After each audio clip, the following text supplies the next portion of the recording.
Մեր գլխավոր նպատակը պետք է լինի համախմբել ժողովրդին, վերացնել այս ատելության մթնոլորտը, բոլորը իրար հայոյում են,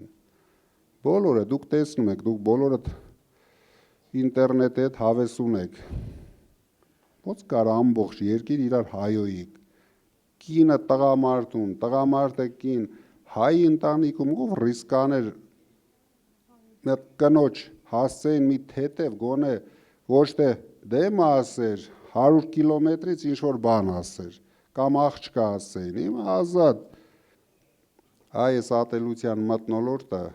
մենք ձեզ հետ միասին պետք է առաջ երթին, որովհետև ինչ կանել մենք ասենք տնտեսական քաղաքականություն,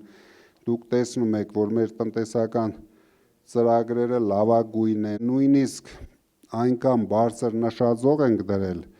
որ հասնելը դրան ես հասկանում եմ, մեզ համար էլ է ծանր լինելու, բայց չկասկածեք, որ բոլոր մեր թեզերը մենք կատարելու ենք, բայց դժվար է լինելու, հեշտ չի լինելու, բոլորս գիշեր ցերեկ պետք է աշխատենք։